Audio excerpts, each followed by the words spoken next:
प्राचीन भारतीय इतिहास के स्रोत के रूप में सिक्के कितने महत्वपूर्ण हैं, इसकी चर्चा करेंगे।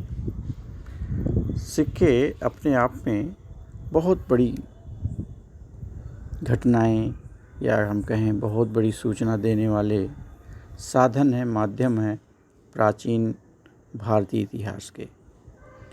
सिक्के के अनेक पहलू होते हैं। देखने में एक छोटा सा सिक्का, हम तरह तरह की चीज़ें उसमें देख सकते हैं। ये पंचमार्क सिक्का है, आप देख सकते हैं इसमें तरह तरह की चीज़ें इसमें दिखाई देंगी कि डिज़ाइन, इनकी कटिंग, इनकी बनावट, बहुत सारे पहलू इनके होते हैं।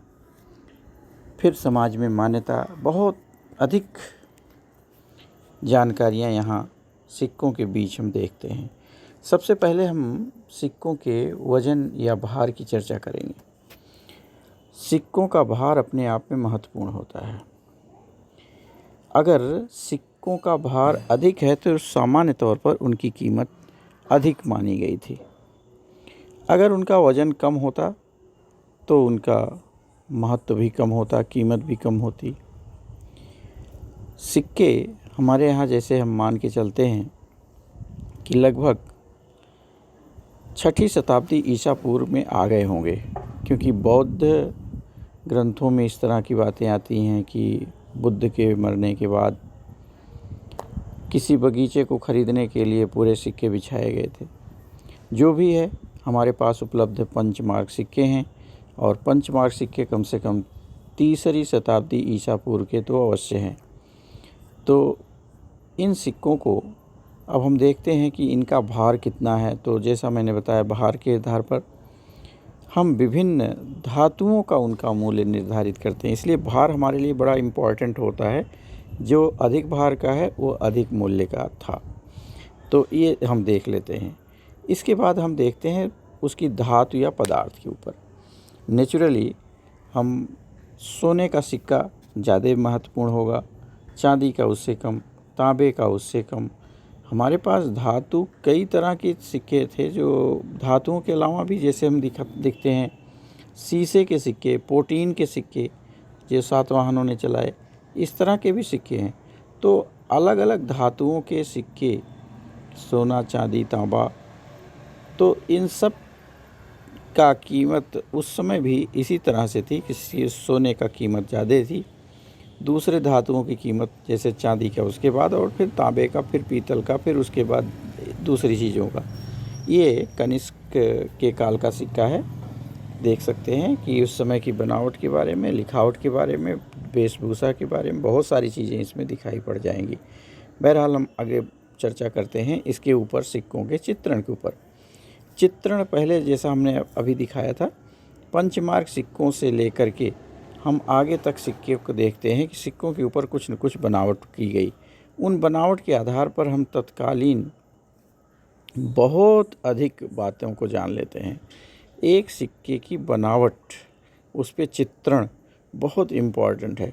चित्रण में हम देख सकते हैं उनके वेशभूषा को, उनके अस्त्र शस्त्र को, उनके प्राकृतिक दृश्य को, उनकी भावनाओं को। जैसे यहाँ आप देख सकते हैं यज्ञ की आहुति करते हुए, या बैल के साथ, नंदी के साथ खड़े हुए, 3 मुँह वाले और त्रिशूल जैसा कुछ लिया हुआ हमारे शिव जी। तो ये बहुत सारी चीज़ें हम एक साथ देख लेते हैं। हमारे उस समय के मनुष्य के आकार प्रकार, उनकी डील डोल, उनका सिर से लेकर पैर तक की सारी बनावट हम देख लेते हैं। एक कहते हैं जैसे कि एक चित्र कम से कम 100 इन्फॉर्मेशन देता है, तो यहाँ हम बहुत सारे इन्फॉर्मेशन देख लेते हैं। चित्रण के आधार पर ही हम जान लेते हैं। हम उन पर लेख भी लिखे गए हैं। अभी भी कुषाण काल का ही है, लेख भी आप देख सकते हैं। एक सिक्का जिसमें आप बुद्ध जैसी आकृति दिखाई दे रही है, बोडो लिखा, तो बुद्ध बनाया गया। तो ये जो सिक्के हैं, सिक्कों पर जो लेख लिखे गए हैं उनसे भी हम समझते हैं। जो सिक्कों पे नाम लिख दिए, ओशो, आइसो, इस तरह से इनके नाम जो भी लिख दिया, तो उससे हम जान लेते हैं कि ये किसका चित्र बनाया गया है। और उसमें अगर शासक का चित्र है तो शासक के चित्र को देख करके हम शासक के लंबाई चौड़ाई बॉडी की तो हम जानकारी करते ही हैं, अस्त्र शस्त्र की जानकारी तो करते ही हैं। सबसे बड़ी बात एक चीज़ और दिखाई देती है कि उनको हम देख लेते हैं कि वो किस उम्र में लगभग शासक बना होगा। चेहरे पर यह सब दिखाई पड़ जाता है। तो चित्र लेख से हमें और अधिक सूचनाएं मिल जाती हैं। लेख अपने आप में ही सूचना देने वाला होता है कि कौन सी लिपि प्रयोग की गई है, वो लिपि कब चलती थी। बहुत सारी सूचनाएं हमारे लेख में ही आ जाती हैं। हम कहें सिक्कों के अग्रभाग और पृष्ठभाग दो होते हैं। अग्रभाग पर किसकी प्रतिमा है, किसकी मूर्ति है, तो उससे हम जान लेते हैं कि उस शासक की लाइकनेस क्या है, वो चाहता क्या है, किस धर्म को मानता है या किस संस्कृति में बिलोंग करता है, कौन से चीज़ को महत्वपूर्ण मानता है, अपने सिक्कों पर इस तरह की चीज़ों को उकेरता है। तो कुषाण काल के सिक्कों में हम देखें तो अनेक देवी देवताओं के हमारे पास चित्र दिखाई देते हैं। वो सामाजिक सद्भाव वाली बात दिखाई देती है। हर तरह के चित्र मिल जाते हैं, हमारे बौद्ध भी मिल जाते हैं, हमारे यूनानी चित्र भी मिल जाते हैं और भारतीय चित्र भी मिल जाते हैं। तो सिक्कों के अग्रभाग को देख करके भी हम बहुत सारी चीज़ों को लाइकनेस यानी जो चाहता है राजा उसके बारे में, समाज के बारे में जान लेते हैं। सिक्कों के पृष्ठभाग के देख करके भी हम देखते हैं, वैसे ही उसमें भी आकृतियां हैं, जैसे अग्रभाग में है तो पृष्ठभाग में भी आकृति है, लेख है, और उससे भी हम उसके पूरी बातें जान लेते हैं, कौन कौन से इनकी चाहते हैं। सिक्के बनाने की तकनीक अपने आप में बहुत सारी अर्थव्यवस्था का आधार लेके चलता है। सिक्का बना कैसे, अभी आपने देखा था पंचमार्क सिक्के, और पंचमार्क सिक्के को हम फिर से दिखाना चाहेंगे। पंचमार्क सिक्कों को देखें तो इनका कोई सही आकार नहीं है। ये कुछ लंबे हैं, कुछ चौड़े हैं, कुछ गोल मटोल हैं, कोना कटा है। ये जो बनाए जाते थे एक लंबी सी चद्दर लेकर के किसी धातु की, और बराबर मात्रा में काट दिए जाते थे, उनके वज़न को ध्यान में रख के उनके ऊपर कुछ निशान बना दिए जाते थे।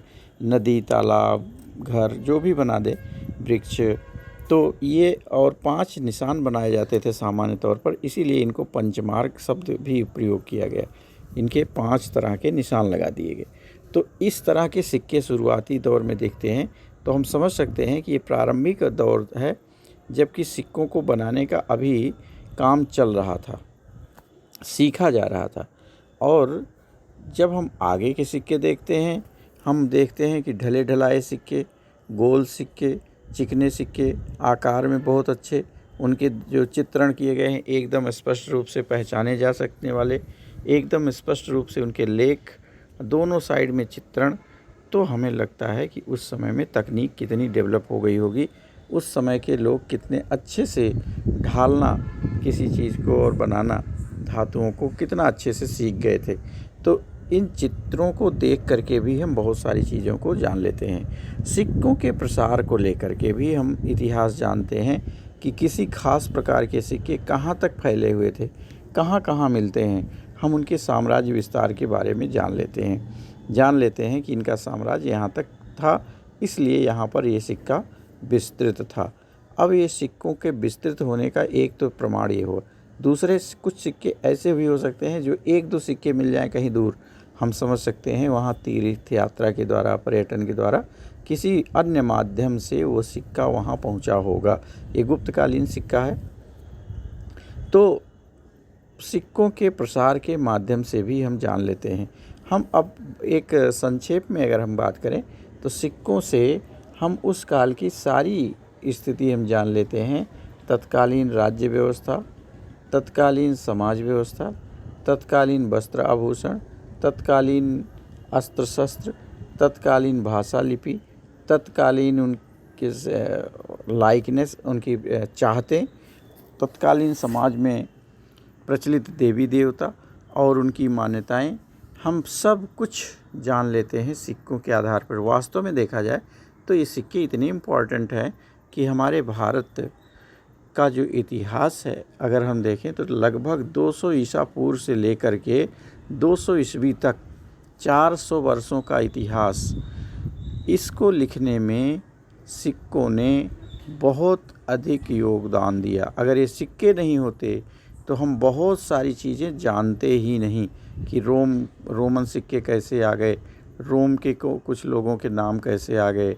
हम कनिष्क के बारे में बहुत कम जानते, हम हुबिस के बारे में बहुत कम जानते, कुजुल कटफिस के बिम्बकिटफिस हम बहुत कम जानते, परवर्ती जो कुषाण हैं उनके बारे में बहुत कम जानते, सातवाहनों की भी जानकारियाँ कुछ कम ही रह जाती, कणों की जानकारियाँ बहुत कम होती। यानी हम मध्य इस स्थिति में कहें कि 200 ईसा पूर्व से 200 ईस्वी के बीच लगभग ये 400 साढ़े 400 का इतिहास, बल्कि हम कहें 250 तक, जब तक गुप्तकाल चालू होता है तब तक का इतिहास सिक्कों के आधार पर लिखा गया। तो सिक्के हमारे इतिहास के लिए बहुत इम्पॉर्टेंट है। ये हमारे इतिहास जानने के स्रोत के रूप में बहुत ही महत्वपूर्ण भूमिका निभाते हैं और इनके माध्यम से हम पूरे भारत का और पूरे प्राचीन काल का एक सटीक इतिहास लिख सकते हैं, इसमें कोई संदेह नहीं। धन्यवाद।